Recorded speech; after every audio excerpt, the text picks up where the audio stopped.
قبل ما نبدا ما تنساش تشترك في القناه علشان يوصلك كل جديد. وبتبدا احداث مسلسلنا مع بنت اسمها سو، بتكون متعصبه جدا ورايحه لواحد في بيته اسمه هيون، وكمان بتكون بتتخانق معاه وشكله عمل حاجه تضايقها، لكن هيون بيبقى هادي وبيقعدها على الكرسي وبيجيب لها حاجه دافيه تشربها. فبتقوم سو وبتطلب ايده علشان يتجوزوا. هو ايه اللي بيحصل؟ مش كانت لسه بتتخانق معاه؟ وطبعا بما ان انت عايز تعرف يا عزيزي المشاهد هنرجع شويه بالزمن ورا، وبنلاقي سو رايحه شغلها في البنك، وبتكون هي اشطر واحده بين اصحابها في اختبار سرعه عد الفلوس. ولما بتخلص بتروح للمساعد بتاعها شانج وبتساله انت بعت الهدايا بتاعت كبار العملاء ولا لسه؟ فبيعرفها انه بعتهم لكن نسى اهم عميل فيهم. ومن الناحيه الثانيه بيكون هيون قاعد في بيته، ولا مجرد العلم بس بيكون خريج فنون جميله ومهووس بالرسم والنحت وتصليح التحف البايظه. وفي الوقت ده بتكون سو رايحه لواحد في قريه ريفيه واخد قرض وما بيدفعش القسط بتاعه. ولما بتنزل علشان تدخل القريه بتلاقيها بقت مزار سياحي، فصاحبتنا بتدفع حق التذكره وبتدخل، وبتفضل تصور في الشجر والمناظر الجميله لحد ما بتقف قدام بيته وبتتصور قدامه. وفجاه بيخرج هيون وبيفضلوا يبصوا لبعض، وبتساله على بيت الراجل وهو بيشاور لها عليه وبيسيبها ويمشي. ولما بتروح لبيت الراجل بتلاقي مراته بس هي اللي موجوده، فبتعمل انها زبونه جايه تتفرج على حاجه عندها يعني. وبعدين بتلاقي هيون داخل المحل علشان يجيب شاي لجده، وعلى ما الست بتروح تجيب له الشاي بتحاول سو انها تتعرف عليه بس هو بينفض لها. وبعدها بترجع الست وبتلاقي سو بتديها الورق بتاع القرض وبتعرفها ان هم لو ما دفعوش القسط هيحبسوهم، لانها كمان كانت ماضيه مع جوزها على القسط ده. والست بتفضل تتحايل عليها علشان تسيبها فتره، بس سو مفيش في ايدها حاجه علشان تعملها. ومن تاني يوم بتروح سو تقعد لها وبتقوم تصور البضاعه اللي موجوده في المكان، لكن الست بتقف قدامها وبتزقها كمان، فبتخبط سو في سلسله وبتكسرها. ساعتها الست بتتضايق جدا وبتقول لها ان السلسله دي غاليه جدا لانها من ايام اجدادها، لكن بتستغل الفرصه وبتساوم سو وبتعرفها انها مش هتدفع القرض، وده لو سو ما صلحتش السلسله، ولو ما سمعتش الكلام هتبلغ عنها، والدليل كاميرات المراقبه. ولما بتطلع سو تشوف الفيديو علشان تعرف الست كانت بتخبي ايه بتلاقي طفايه فيها سجاير فوق، وهنا كلنا بنفهم ان الست مخبيه جوزها. فبتقرر سو انها تروح لهيون وتراقبهم من عنده، وبتدخل البيت وبتفتح الشباك بتاع اوضته فجاه وبتطير اجزاء الذهب اللي كان بيستخدمها. وقتها بيتعصب هيون وبيبقى عاوز يرزع الشباك في وشها، بس بيسيطر على نفسه لما بتطلب منه ان هو يصلح لها السلسله، وبيقول لها انها هتدفع ثمن التصليح وكمان حق الذهب اللي اترمى في الارض. فبتضطر سو انها توافق وبتطلع تقعد معاه وبتساله عن جاره، لكن هيون بيلاحظ انها بتسجل له وبياخد منها التليفون وبيمسح التسجيل. وبعدين صاحبنا بيدخل يصلح السلسله، اما هي فبتخرج قدام البيت تتصور وبتعلق التليفون في الباب، ومره واحده بيطلع هيون وبيخبط من غير ما يقصد وبيوقع التليفون بتاعها على الارض. بس سو بتحمد ربنا ان السكرينه بتاعتها بس اللي اتكسرت، وبيحاول هيون انه يصالحها وبيعمل لها اللي هي عايزاه. وبعدين صاحبتنا بتقوم تمشي علشان هيون كان عنده مشوار، بس وهي ماشيه بتجيلها مكالمه ان جوز الست رجع القريه من شويه، فبترجع سو بتلحقه قبل ما يهرب بالفلوس اللي مراته جابتها له من ابوها، وبتعرف مراته كمان انه واخد الفلوس يصرفها على مراته التانيه. ساعتها الراجل بيقوم رافع ايده علشان يضربها، بس انت فاكر ان هو هيعمل كده؟ لا طبعا. هيون بيجي ويلحقها وبيمسك ايده وبيطير الفلوس في الهواء. وتاني يوم بيروح القسم، والست بعد ما بتكشف خيانه جوزها بتدي الفلوس لسو، لكن لما بتطلع سو تحط الفلوس في العربيه بتلاقي ابوها كاتب لها رساله في ورقه، فبتلم الفلوس علشان ترجعها للست تاني، وبتلاقي هيون في وشها وبتديله الفلوس. وبعدها بنلاقي هيون عند جده في المستشفى لانه عنده زهايمر. وبنعرف كمان ان شانج يبقى صاحب هيون وبيعتبره زي اخوه، وبيقعدوا هما الاتنين مع الجد وهيون بيقطع له الفاكهه بشكل حلو، لكن جده بينادي عليه باسم تاني، وساعتها هيون بيتصدم من الموقف. ومن جانب اخر سو بتروح تقابل عميل مهم وبتقنعه انه يعمل صفقه مع البنك، لكن العميل ما بيوافقش الا لما يخليها تشرب عصير ليمون كتير جدا. هيون بقى بيكون في بيت جدته وبيعمل لها شباك خشب، وبيروح عند جارته علشان ياخد منها حاجه، وبيلاقي جوزها هناك مبوظ فوانيس كتير في البيت، فبيقرر انه يساعدها ويصلحهم علشان يعرضوها في العيد للسياح. وسو بقى بعد ما بتخلص الديل مع العميل بتوصله للعربيه، وبتكون صاحبتنا تعبت من كتر الشرب اللي شربته، وبتجيلها رسائل كتير علشان عيد ميلادها، ومن ضمن الرسائل دي بتكون امها بعتلها انها مش هتقدر تجيلها، فبتعيط سو. بعدها بتاخد تاكسي وبتفضل بص على الاطفال اللي مع اهلهم، وبتفتكر عيد ميلادها وهي صغيره لما كانت راجعه من بره، وبتسمع ابوها وامها بيتخانقوا مع بعض قبل ما يتطلقوا، ومفيش ثواني وبيتصلوا بيها اصحابها علشان يسالوها عن الديل اللي كانت بتعمله، فبتطمنهم وبتقول لهم انها الحمد لله خلصته بنجاح، وبينسوا انهم يقفلوا المكالمه معاها. وبتسمعهم سو وهم بيقولوا عليها كلام مش كويس، ولسه هتزعق معاهم قاموا قافلين المكالمه. ولسوء حظ هيون بيتصل بيها علشان يقول لها كل سنه وانت طيبه، بس هي بتكون متعصبه ساعتها فما بتلاقيش حد تهب فيه غيره، فهيون بيتحرج وبيقوم قافل الخط في وشها هي كمان. وبالليل بتروح لسو البيت وهي مش في وعيها من كتر الشرب وبتتخانق معاه، بس هو بيقعدها علشان الدنيا بتكون بتشتي ساعتها، وبيجيب لها كمان حاجه دافيه علشان تشربها وبيقدم لها هديه كمان. فسو بتقوم طالبه منه طلب غريب جدا، بتقوم عارضه عليه ان هم يتجوزوا بس هو بيقوم رافض. وبعدها بتفتح سو الهديه وبتلاقيه صلح لها السلسله، وبتبقى متضايقه ان هو رفضها، وبتقول له متاكد يعني انك مش بتحبني؟ ماشي يا عم سهله. وبعدين بتقوم سايباه وماشيه. ولما بتطلع سو بتبعت رساله لصاحبتها علشان يخرجوا مع بعض، بس بتعرفها انها وراها شغل. ساعتها سو بتحس بالوحده وبتقعد تعيط في الارض، شغل هرمونات يعني من الاخر. بس صاحبنا الحنين بيجيب لها جاكيت وشمسيه وبيقول لها انه هيوصلها، وبيلاقيها بتشتكي من معامله الناس ليها في كل مكان، فبيهديها وبياخدها وراه على السكوتر بتاع الامن. بس السكوتر بيقوم عطلان بيهم علشان خلص بنزين، فبينزلها ساعتها علشان تاخد عربيه. وهنا هي بتحس ان هي فقر على اي حد تعرفه، فبتشاور سو العربيه وبتخلي السواق يحط لهيون شويه بنزين علشان يعرف يروح. ولما بترجع البيت بتلاقي صاحبتها كانت بتضحك عليها وبتفاجئها بالتورته. اما هيون فبيروح بسرعه للمستشفى علشان شانج قال له انه مش لاقي جده، وبيفضل هيون يجري حوالين المستشفى لحد ما بيلاقيه واقف مع عيل صغير. فساعتها صاحبنا بيهدى وبياخد جده ويرجعه لاوضته. ولما بيطمن عليه وبيطلع يهدي شانج لانه زعلان انه كان السبب في اللي حصل. ولما بيطمن على شانج وشانج لما بيعرف ان هيون مش زعلان منه بيعرفه ان في واحد عارض اللوحه اللي كان جده بيدور عليها وبيوريها له. وتاني يوم بتروح سو الشغل وبتغيظ البنت اللي كانت بتتنمر عليها، وبعدين بتجيلها المديره تشكرها على الديل اللي عملته امبارح. وما فيش ثواني وبيتصل ابوها عليها، وبيكون هو اللي عارض اللوحه للبيع وبيقول لها انه هيبعتها لها تتفاوض مع المشتري. فبتبعت رساله لهيون تحدد معاه الميعاد، واول ما بيوصل بيتصدموا هما الاثنين لما بيشوفوا بعض. وبنلاقي سو بتمطل معاه ومش عاوزه تبيع، فبيفكر هيون انها بتعمل كده علشان ما وافقش ان هو يتجوزها، لكن هي بتقول له انها هتعلي السعر وتبقى تكلمه. وبيرجع هيون البيت وبيتكلم مع شانج اللي بيتصدم ان البايع تبقى سو المديره بتاعته. اما سو لما بترجع البنك بتلاقي جاره هيون مستنياها وجايبه معاها القسط كمان، وبتعرفها ان هيون صنع لها الفوانيس وهي باعت منهم. وبالليل بقى بيبقى جد هيون حالته خطيره جدا، ولما بيتحسن بيطلب من هيون اللوحه. فبيجري هيون على البنك علشان يقنع سو انها تديها له باي ثمن، لكن ما بيلاقيهاش هناك. بس لما بيدخل اوضتها بيلاقي بيت لعبه محطوط على مكتبها، ومن نظراته بيبان انه كان عامل واحد زيه. سو بقى بتكون اصلا غيرت رايها ورايحه له علشان تديله اللوحه. واول ما بتقف قدام بيته بتلاقيه جاي من وراها، فبتديله اللوحه وبتهزر معاه على اساس ان ثمنها هيبقى المهر بتاعها. بس بيصدمها هيون ان هو موافق انه يتجوزها. وانا مش فاهم لحد دلوقتي ايه التطور السريع في الاحداث ده. وتاني يوم على طول بيروحوا يتجوزوا، وبتعرفوا سو انها هتفضل قاعده في شقتها علشان تفضل جنب شغلها ومش هتروح له البيت الا في الاجازات. فبيوافق هيون وبيعرفها انه هيعدي عليها علشان يزوروا جده. ولما بتروح سو البنك بتبقى مستعجله وبتقع منها قسيمه الجواز، فبتاخدها واحده من اصحابها وكلهم بيباركوا لها الا الصفرة اللي دايما بتتنمر عليها. ومن الناحيه التانيه بيبقى هيون مستني شانج اللي بيجيله بالفراري بتاعته، وبيروحوا يشتروا فرش جديد للسرير وبيديه لشانج يوديه البيت. وفي الوقت ده بنلاقي اكبر عميل في البنك جاي لسو عاوزها تخرج معاه، لكن هي بتقول له يا عم خلاص انا اتجوزت. وما بتلحقش تكمل كلامها وبتلاقي هيون جاي ياخدها، لكن العميل بياخدهم يعزمهم على الغدا هم واصحاب سو في المكتب. وبيفضل العميل يضايق هيون وهو بيحكي له ان سو كانت بتروح له البيت علشان الترقيه، فبيسيبهم هيون وبيتضايق وبيروح الحمام. وطبعا العميل بيروح وراه وبيفضل يجيب في سيره سو علشان يستفزه، بس هيون بيقوم رشش عليه ميه ومغرقه وسايبه وماشي. وبيرجع هيون على الترابيزه وبيحرج سو قدام اصحابها علشان مش بيرضى انها تطلب عصير ليمون وبيسيبها ويمشي. فبتطلع سو تتخانق معاه وبتعرفوا انهم مش شبه بعض، وبتطلب منه كمان الطلاق فبيوافق. هو ايه يا عم ده انتوا لسه ما لحقتوش تتجوزوا حلقه واحده حتى. لكن لما بيروحوا للمأذون بيقول لهم ممنوع الطلاق اللي بعد شهر. فسو بتطلع متضايقه وكمان اصحابها والعميل بيتريقوا عليها وبيقولوا لها على هيون ان هو فقير. ساعتها سو بتتعصب وبتجرجرهم كلهم ترميهم في العربيه علشان توريهم البيت اللي هو عايش فيه. اما هو فبيروح يزور جده وبيعرف منه ان شانج تعبان ومحجوز في الاوضه اللي جنبه. فبيروح هيون لشانج وبيعرف منه ان اصحاب سو بيتريقوا عليه في جروب الشغل. وبيبقى شانج زعلان لانه كان معاها لما راحوا للعميل علشان تعمل الديل اللي هتخليه هو يترقى، بس العميل سابهم في الشارع طول الليل وبيخلي الامن يقول لهم ان هو مش موجود. فبيقرر هيون انه يروح لها وبيديله شانج العربيه بتاعته يروح بيها. وفي اللحظه دي بتكون سو اللي معاها راحوا البيت وبتعرفهم ان كل البيوت دي بتاعته، ومع ذلك هيون اللي هي بتحبه متواضع. اما العميل فبيعرض عليها انها تقنع هيون انه يشتري منه البيت، بس هي بترفض. ولما بينزلوا علشان يمشوا بيلاقي هيون واقف قدامهم بالفراري، لكن سو بتبقى زعلانه منه وبتسيبه وتمشي. هيون بقى بيبعت حق القميص للعميل علشان غرقه وبياخده يوصله، لكن بيقف بالعربيه في مكان ما فيهوش ناس خالص، والحوار شكله قالب على افلام عربي قوي. وبينزل من العربيه هو والعميل وبيقفل العربيه بعد ما بيطلع سلاح من شنطته وبيهجم على العميل علشان يرجع حق مراته سو. هو بيقوم مقطع له القميص وسايبه مرمي في الشارع وبيركب السكيت ويمشي. ومن الناحيه التانيه سو بتنزل اصحابها الشارع علشان بيتريقوا عليها هي وهيون وبتسيبهم وتمشي. وبعدين بتروح لهيون البيت بتلاقيه مستنيها على الباب وبتتاسف له على الكلام اللي قالته وبتوعده انها هتعمل اللي تقدر عليه علشان يبقوا كابلز بجد. بس هيون بيقول لها انه مش عاوزها تغير حاجه لانها كده كويسه. هو بيديها كارت الدخول ورسم لها عليه صورتها بالفستان الاحمر لما عرضت عليه الجواز. وبعدين بيوريها اوضتها وبيجيب لها لبس من عنده علشان تدخل تغير هدومها في الحمام. ولما بيطلع بتلاقيها مجهزه له كل حاجه وبيسيبها تنام، وعشان تاني يوم يصحى بدري يروح السوق ويرجع يجهز لها الفطار قبل ما هي تصحى. وبعد شويه بتصحى سو من النوم وبتتبسط جدا من الدلع اللي هو مدلعه لها، ولما بتخلص اكل بيروح يوصلها للبنك كمان. مش عارف ايه العلاقه التوكسيك اللي شويه زعلانين وشويه مبسوطين دول. وبتدخل سو تلاقي زميلتها اللي بتتريق عليها علشان جوزها من قريه ريفيه، بس سو بتقوم مديالها كلمتين في جنابها وبعدين بتسيبها وتمشي. وبعدين بتروح مديره البنك لسو تسلمها تمثال ازاز علشان تسلمه لصاحب البنك اما يوصل. وبنشوف صاحبتها اللي كانت بتتريق عليها من شويه بتحاول تكسر التمثال علشان تحط سو في مشكله، بس سو بتقوم ماسكه ايديها ومزعقه لها قدام الناس. وبتلف وشها تلاقي هيون وراها وجايب لها الاكل معاه كمان، فبتستغل صاحبتها الخنزيره الفرصه وبتخبط التمثال توقعه على الارض. ولما بيعرف هيون انها هيحصل لها مشكله فبيقرر ان هو يساعدها، لكن طبعا ما بيعرفش ان هو يصلح التمثال اللي اتكسر، بس بيقدر يرسم التمثال بشكل ثلاثي الابعاد على الحيطه في اوضه الاجتماع. وبيوصل صاحب البنك ومحدش بيلاحظ ان هو رسمه، وبتجري سو على صاحب البنك وبتطلب منه انهم يتصوروا معاه كلهم وبيعدي الموقف. فبتقرر سو انها تردها له، وبيروح هيون لجده بيلاقيها قاعده تلعب معاه، فبيشد هيون التليفون من جده علشان ما يلعبش، لكن هي بتصوره من ظهره وبتعمل له اكونت وبتقنعه يلعب معاهم استيميشن. وبيستغربوا انه على طول بيكسبهم لحد ما بيزهقوا. وبعد شويه سو بتغمز لهيون علشان يخلي جده يكسب، وفعلا لما بيكسب الجد بيبقى فرحان جدا. ولما بيخرجوا بيشكرها هيون لانه بقاله فتره طويله ما شافش جده مبسوط كده، وبيطلب منها كمان تحدد ميعاد مع اهلها علشان يقابلهم. مش فاهم ازاي هيقابل اهلها بعد ما هم اتجوزوا اساسا. فبترجع صاحبتنا البيت تبعت رساله لامها، لكن بتزعل سو لما بتتصل امها وبتقول لها انها تيجي تشوفه وتمشي على طول، وده علشان هي مش فاضيه اصلا. وبعدين بتبعت رساله لهيون تعرفه الميعاد وهو قاعد مع جده. وفجاه جده بيحس انه خلاص هيودع، وبيفضل يحكي له ذكرياته في القريه، وبيخليه يطلع الهديه اللي كان محضرها له لما بيتجوز. ومفيش ثواني وبيتعب الجد والدكاتره بيجي يعلقوا له محاليل لحد الصبح. وبيفوق الجد تاني يوم وبيودع هيون الوداع الاخير وبيفارق الحياه. وده بيكون في نفس الوقت اللي سو بتبقى مستنياه مع اهلها، وبتبقى زعلانه انه ما راحش علشان امها بتديها كلمتين في جنابها. وده لحد ما بتتعصب سو بتسيبهم قاعدين وبتمشي، لكن قبل ما تخرج بتعرفهم انها مش محتاجاهم لانهم طول عمرهم عايشين لنفسهم، وكل واحد عمل عيله لوحده وبتنهار من العياط. بس بتلاقي هيون واقف لها ورا الباب وبيمسك ايديها وبيعتذر لاهلها ان هو اتاخر علشان جده مات، وبيوعدهم كمان ان هو هيحافظ على سو بنتهم. وتاني يوم بتروح سو البيت عند هيون وبتلاقي اهل القريه عاملين احتفال وبيغنوا، فبتتضايق سو من اللي هم بيعملوه، لكن هي ما تعرفش ان ده من تقاليد اهل الريف لما الميت يكون كبير في السن. وبعدين بتطلب منها الجده انها تغني، بس صاحبنا بيقوم لحقها ساعتها وبيخليها تدخل تجهز الاكل مع جارته. وبتتكلم سو مع جارتهم وبتعرف منها ان هيون كان يتيم والجد لقاه ورباه، وعشان كده هيون متعلق بيه جدا.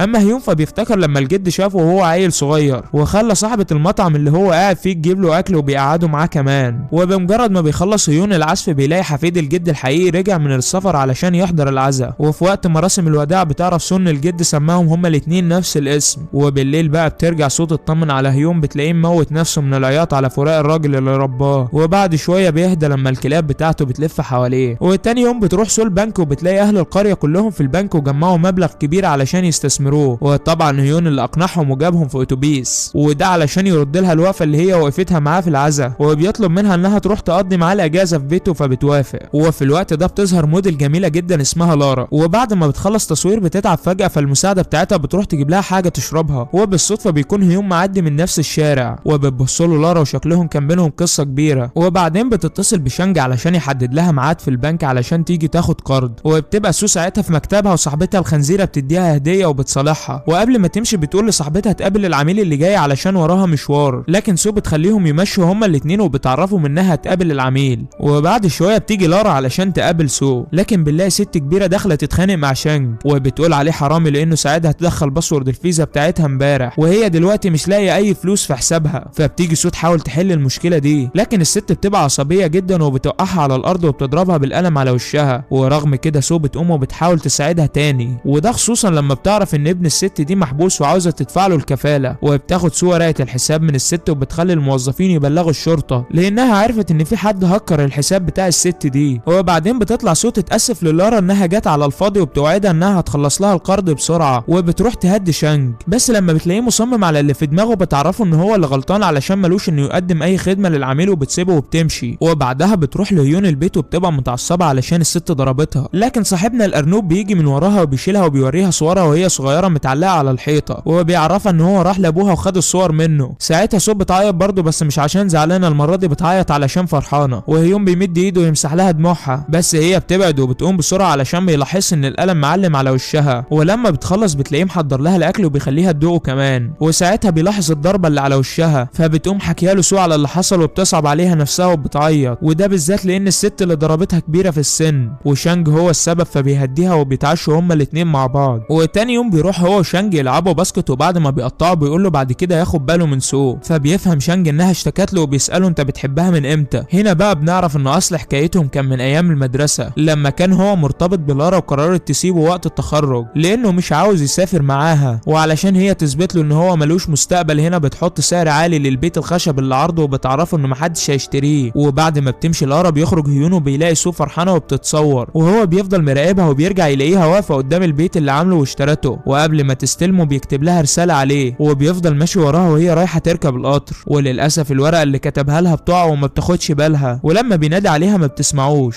ومن وقتها هو مش لاقيها لحد ما الصدفه بتجمعهم تاني. بعدها بيروح هيون لواحد صاحب جده وبيشتري منه خاتم علشان يتجوز سو رسمي. اما شانج فبيروح لسو بيعتذر لها على اللي حصل بسببه، وهي بتعرفه ان البوليس قبض على الحرامي اللي سرق الست وبتديله ورقه المحضر، فبيفرح وبيديها علاج لوشها وبيمشي. ولما بترجع البيت بتلاقي هيون عندها وبيلم كل حاجتها علشان تقضي الاجازه معاه، وبتعرف من صاحبتها ان في واحده صاحبتهم من ايام الكليه اتصلت بيه علشان تقابله، لكن هو رفض وقفل السكه في وشها. وبعدين بيروح البيت وبينزل هيون الشنط، وسو بتتحايل عليه علشان تشيلهم معاه، بس هو بيرفض وبيقول لها انت ما ينفعش تشيلي اي حاجه. هو بيشيل الشنطتين وبيمسك ايديها ويطلع، وبعد ما بيوصلوا اوضتهم بيسيبها تفرش الاوضه، وبعدين بينزلوا السوق يشتروا شويه سمك، بس الشنطه بتاعتها بتتغرق وبتفضل تنظف فيها لانها فاكره انها براند بقى وكده، لكن بتتصدم ان بياعه السمك معاها واحده زيها، وهيون كان بيضحك عليها. وبيرجعوا بقى بعدها البيت وهيون بيطلع روح الشيف الشربين اللي جواه، وبيعمل لها اكل خصوصا البيض اللي هي مش بتحب تاكله من صغرها، بس هو قصد ان هو يعمله رغم ان هو عارف انها ما بتحبوش.